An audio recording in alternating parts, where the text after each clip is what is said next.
পর্যন্ত ধ্বংস হবে না, দুনিয়া অতদিন পর্যন্ত হালাক হবে না, দুনিয়া অতদিন পর্যন্ত নিস্তওয়ানাবুদ হবে না, দুনিয়া কতদিন পর্যন্ত ধ্বংস হবে না।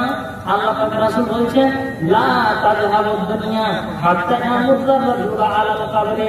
একটা লোক কবর পাশ দিয়ে যাওয়ার সময় কবরটা যখন অতিক্রম করবে তখন ওই উক্ত কবরের পাশে গিয়ে লোকটা যেন গড়াগড়ি দিতে থাকবে, গড়াগড়ি দিতে থাকবে। আপনি কি বুঝতে পারলেন যে এই লোকটা এখানে দাদা ঘুমিয়ে আছে, এখানে বাবা ঘুমিয়ে আছে, এখানে আব্বা ঘুমিয়ে আছে, এখানে নানা ঘুমিয়ে আছে। বলে রাত্রি 12টার সময় আর একাই দাঁড়িয়ে থাকতে পারলো না। লোকটা গিয়ে বিবিকে জড়িয়ে ধরে, মাকে জড়িয়ে ধরে, নিজের ছেলে সন্তানকে জড়িয়ে ধরে।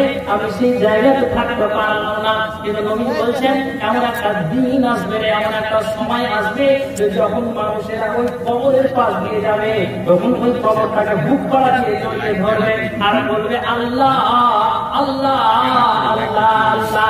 এই কবরটাতে আজ থেকে নিয়ে 80 বছর আগে, এই কবরটাতে আজ থেকে নিয়ে 90 বছর আগে, এই কবরটাতে আজ থেকে নিয়ে 50 বছর আগে আমার দাদু মারা গিয়েছে আল্লাহ, আজ থেকে নিয়ে 80 বছর আগে আমার বড় বাপ মারা গিয়েছে আল্লাহ। তবে আল্লাহ এই কবরে যে আমার বড় বাপ ঘুমিয়ে আছে, এই কবরে আমার দাদু ঘুমিয়ে আছে, এই কবরে আমার নানা ঘুমিয়ে আছে। তো এই কবরের অধিবাসী যদি আমরা হতাম তাহলে আল্লাহ এই কবরের অধিবাসী যদি আমি হতাম তাহলে আমি এটা খুব ভাগ্য মনে করতাম, এটা আমার মতো খুব ভালো হতো। এবার আপনি বলবেন যে লোকটা কত আল্লাহওয়ালা, লোকটা কত দিনদার, লোকটা কত পরেশগার, লোকটা কত মুমিন যে একটা লোক কবরের পাশ দিয়ে যাওয়ার সময় ওই কবরটাকে জড়িয়ে ধরে আর কাঁদে আর বলে যে আল্লাহ রে এই কবরে যদি 50 বছর আগে আমার মৃত্যু হতো, এই কবরের অধিবাসী যদি আমরা হতাম, আমি হতাম তাহলে সবচেয়ে আমার মনে ভালো হতো। এবার আপনি বলবেন কত মুমিন মুসলমান দুনিয়াতে বাঁচতে চায় না, কবরের পাশে গিয়ে কবরকে জড়িয়ে ধরে গড়াগড়ি দিতে থাকে। আপনি বলবেন কত মুমিন কবরের পাশে গিয়ে, একটু আগে তো শুনলেন যে কবরের ভয়ে সে লোকটা পালিয়ে যাচ্ছে, আর এখন কি শুনছেন যে এমন একটা দিন আসবে সময় যে কবরটাকে জড়িয়ে ধরে কাঁদছে। কারণ কি? কারণ কি? কারণ শোনেন, দুনিয়ার মানুষ وعن ميمونة رضي الله تعالى عنها قالت قال رسول الله صلى الله عليه وسلم। মাইমুনা থেকে হাদিসটি বর্ণিত, রাসূলুল্লাহ সাল্লাল্লাহু আলাইহি ওয়াসাল্লাম বলেন যাতা ইয়াউমিন কাইফা আনতুম। নবী বলেন অর্থাৎ তোমাদের অবস্থা সেদিন কি হবে, তোমাদের অবস্থা সেই দিন কি হবে, কোন দিন তোমাদের অবস্থা হবে। আল্লাহ রাব্বুল আলামিন বলেন যাতা ইয়াউমিন কাইফা আনতুম। নবী বলেন ইদা মারাজা দিন, যখন পৃথিবী থেকে দিনকে মুছে দেওয়া হবে, পৃথিবী থেকে দিন যেন মিটে যাবে, পৃথিবী থেকে ইসলাম মিটে যাবে। আল্লাহ পাক রাসূল বলেন যে শুনে রাখো ইদা মারাজা দিন, যেন দিন যেন মিটে যাবে, ওয়াসাফাকার দাম, রক্ত প্রবাহিত হবে। যেমন কুরবানির দিনে মুসলমানেরা খাসি আপনার যেন ঠিক যেন গরু উট জুম্মা যেন জবাই করে, এটা ইব্রাহিম সুন্নাতকে পালন করতে যায়। তো তেমনি যেন সেই দিন যেন রাস্তায় রাস্তায় আপনি যেখানে সেখানে দেখতে পাবেন মুসলমানের গলিতে গলিতে রক্ত আর রক্ত, রক্ত আর রক্ত।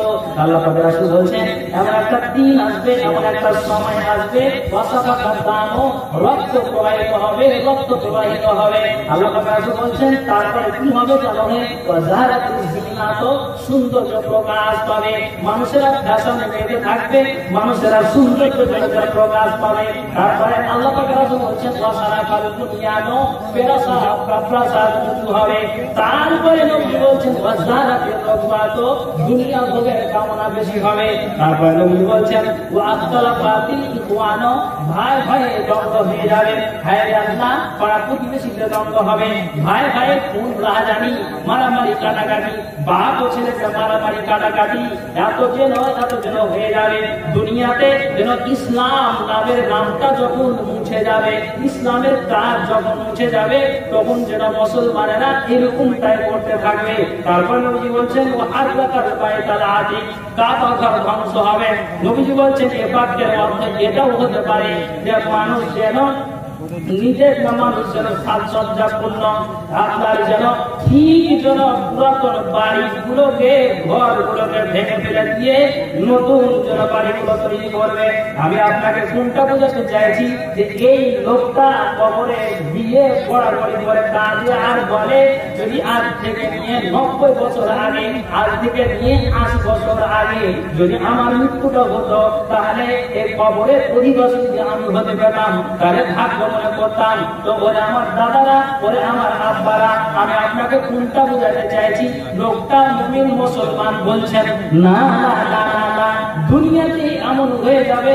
আল্লাহ পাক রাসূল বলেন সারা দুনিয়াতে যখন দাঙ্গা নামাজ শুরু হয়ে যাবে, সারা মুসলমানের লড়াই শুরু হয়ে যাবে, ফিতনা ফাসাদ যখন বেশি হয়ে যাবে, তখন যেন এই দুনিয়ার মুসিবত থেকে বাঁচার জন্য ওই লোকগুলো যেন যারা বেঁচে থাকবে কবরের পাশে গিয়ে গড়াগড়ি থাকবে, কাঁদবে আর বলবে আল্লাহ যদি 80 বছর আগে 50 বছর আগে যদি মৃত্যু হতো, তাহলে দুনিয়া আর মুসিবত হতে বেঁচে যেতাম।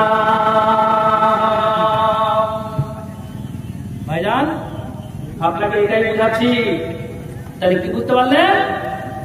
যেমন একটা দিন, এমন একটা সময় আসবে মানুষেরা কবরস্থান যেন অতিক্রম করার সময় উক্ত কবরের উপরে গড়াগড়ি দিতে থাকবে, কবরস্থানের উন্নতি করবে জলসা। দুনিয়ার মানুষ তো এই দুনিয়ার মুসিবত থেকে বাঁচার জন্য আল্লাহ রাব্বুল আলামিনের নবী খুব খেয়াল করে শুনবেন। নবী বলছেন ওয়া আন আউফ ইবনে মালিক قال آتيت النبي صلى الله عليه وسلم في غزوة تابوك وهو بقبض من آدم فقال عابد ستا بين يدي الساعة موتي ثم فتح بيت المقدس ثم مؤتمر يأخذ فيكم كقواس الغنم ثم استفادة المال حتى يؤتي الرجل 100 دينار ويجد ساخطا ثم فتنة لا يبقى بيت من العرب إلا دخلته ثم هدنة تكون بينكم وبين بني الأسفار فيقبلون فيتناكم تحت 80 غاية تحت كل غاية 12 ألفا। দুনিয়ার মানুষ আওয়ামীদের মালিক বলেন তাবুকের যুদ্ধের সময় আমি রাসূলের খিদমতে আসলাম।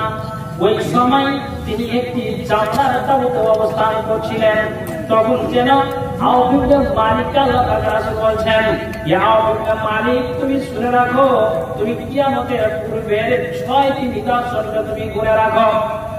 আওয়ামীদের মালিক কিয়ামতের পূর্বে তুমি 6টি নিদর্শনকে তুমি গুনে রাখো। নবী আমার যেন আওয়ামীদের মালিককে এই কথাটাই বলছেন, আওয়ামীদের মালিক রে তুমি আমার দিকে লক্ষ্য করো, আমি যেটা তোমাকে বলতে চাইছি। আল্লাহ পাকের রাসূল ওই সময় চামড়ার তাঁবুতে অবস্থান করছেন, আর তখন যেন আল্লাহ পাকের রাসূল যেন আওয়ামীদের মালিককে বলছেন একটা দুইটা করে করে তুমি যেন 6টা নিদর্শনকে তুমি যেন গুনে রাখবে। তখন যেন প্রথম নম্বরে আল্লাহ পাকের রাসূল বলছেন আমার মরণ, আমি মরে যাব, আমি যখন দুনিয়া থেকে চলে যাব, তো মরে যাওয়া এটা কিয়ামতের লক্ষণ। এটা আওয়ামীদের মালিককে আল্লাহ পাকের রাসূল যেন বলছেন। তারপরে নবী আমার বলছেন বাইতুল মুকাদ্দাস বিজয়, এটা জেনে রাখো, যখন বাইতুল মুকাদ্দাস বিজয় হয়ে যাবে এটা হলো কিয়ামতের লক্ষণ। তারপরে আল্লাহ পাকের রাসূল বলছেন শুনে রাখো ব্যাপক মহামারী যা তোমাদেরকে ছাগলের মড়কন্যায় আক্রমণ করবে, আর ওই যখন ওই ব্যাপক মহামারীতে বহু সংখ্যক লোক মারা যাবে, তো জেনে রাখো যেমন আমাদের ইতিপূর্বে চলে গিয়েছে করোনা ভাইরাস, সারা বিশ্ব জুড়ে আপনার রেল বন্ধ, আপনার জন্য প্লেন বন্ধ, আপনার গাড়ি ঘোড়া বন্ধ, মানুষের যাতায়াতের বন্ধ, আপনার জন্য সব বন্ধ হয়ে গিয়েছিল। এই যে করোনা ভাইরাসটা যেন কত হলো, তেমনি যেন নবীজি বলছেন যে ব্যাপক মহামারী তোমাদেরকে ছাগলের মড়কন্যায় আক্রমণ করবে।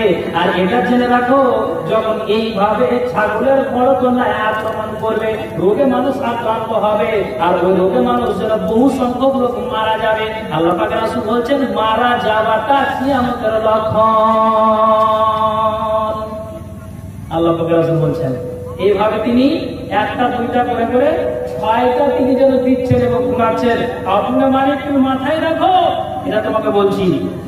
জি, সেই আমাদেরকে সেটা বলতে হবে।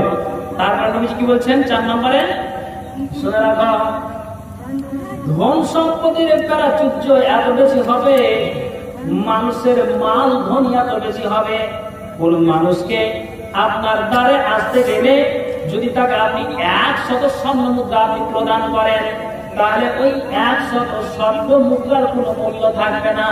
ওই স্বর্ণ মুদ্রাটা যখন আপনি তাকে দেবেন, এটা সে নগণ্য মনে করে অসন্তুষ্টি প্রকাশ করে তোমার কাছ থেকে চলে যাবে। কাজে নবীজি বলছেন, যখন পৃথিবীতে মালামাল শুরু হয়ে যাবে, ধন সম্পদ বেশি হয়ে যাবে, এটা কান করে শোনো, এই ধন সম্পদ বেড়ে যাওয়াটা কি আমাদের লক্ষণ। তারপরে আল্লাহ পাক রাসূল 5 নম্বরে বলছেন, পৃথিবীর মানুষ তোমরা কান করে শোনো, আর এমন এক ফিতনা দেখা দিবে যে আরবের প্রত্যেকটি ঘরেই ফিতনাটা প্রবেশ করবে। তারপরে নবী বলছেন, রোমকদের সাথে তোমাদের একটা সন্ধি চুক্তি হবে, আর উক্ত চুক্তি তারা ভঙ্গ করে তোমাদের বিরুদ্ধে 80টি পতাকা নিয়ে মোকাবিলা আসবে, আর প্রত্যেক পতাকার অধীনে 12,000 সৈন্য থাকবে। তারা যখন ওই উক্ত চুক্তি ভঙ্গ করে মুসলমানের যেন বিপক্ষে তারা যেন লড়াই করতে আসবে, লড়াই শুরু হয়ে যাবে। আল্লাহ পাক রাসূল বলছেন, এটা জেনে রাখো, যখন তারা চুক্তি ভঙ্গ করে দিবে, এটা মাথায় রাখিও, লড়াইটা শুরু হয়ে যাবে। এটা হলো কিয়ামতের লক্ষণ। আল্লাহ পাক রাসূল আওয়াজের মালিককে এইভাবে 6টা গুণালেন। নবী বলছেন, আপনাকে নমুনা দিলাম, আরো অনেক অনেক আছে, তা আমি এতক্ষণ থেকে ঘুরিয়ে পেঁচিয়ে কথা দিতে বলছি, তার কারণ এবার বুঝতে পারবেন যে আল্লাহ রাব্বুল আলামিন এভাবে গুণালেন। সময় একদিন আসবে, এমন একটা সময় আসবে, মানুষেরা কবর পাশে গিয়ে গড়াগড়ি দিতে থাকবে।